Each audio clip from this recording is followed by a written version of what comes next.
Myself Vishvendra, I am the founder of Optimal Success Trajectory. Today I will discuss heat transfer. Suppose there are two points, point 1 and point 2, or maybe two surfaces.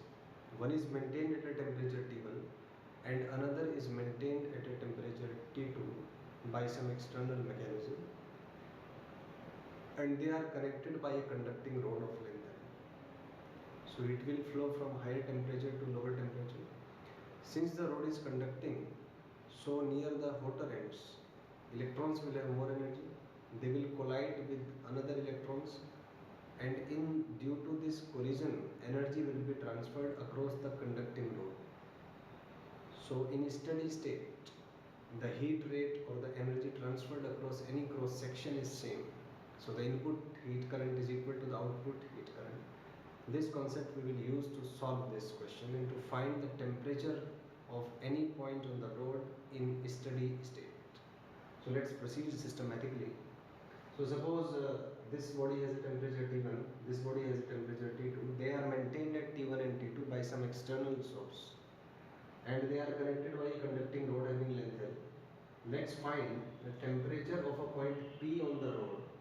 Let's assume the temperature is T. So obviously T will be lesser than T1 and greater than T2. So heat will flow from this point to this point, and the heat flow from this point to this point can be written as H1, and from this point to this point can be written as H2. So in steady state, H1 is equal to H2 because temperature is same, is constant. So input heat should be equal to the output heat. We know the expression of it is K upon T1 minus T2. So here K upon the length is X and the difference of temperature is T1 minus T. For this system, we can write it as Ka by L minus X into T minus T2. After all the calculations, the result is T is equal to T1 minus X by L, T1 minus T2. So this is a straight line curve with positive intercept and negative slope. So graph will be like that. At X is equal to 0, temperature is T1, and at X is equal to L, temperature is T2. So this will be the graph. Suppose this angle is theta, this angle is alpha. So from the standard equations of slope, we can say that tan theta will be T1 minus T2 by A, will be minus of tan alpha. At X is equal to 0, temperature is T1, X is equal to 1, temperature is T2. This can be verified from the figure itself. So I hope it worked for you.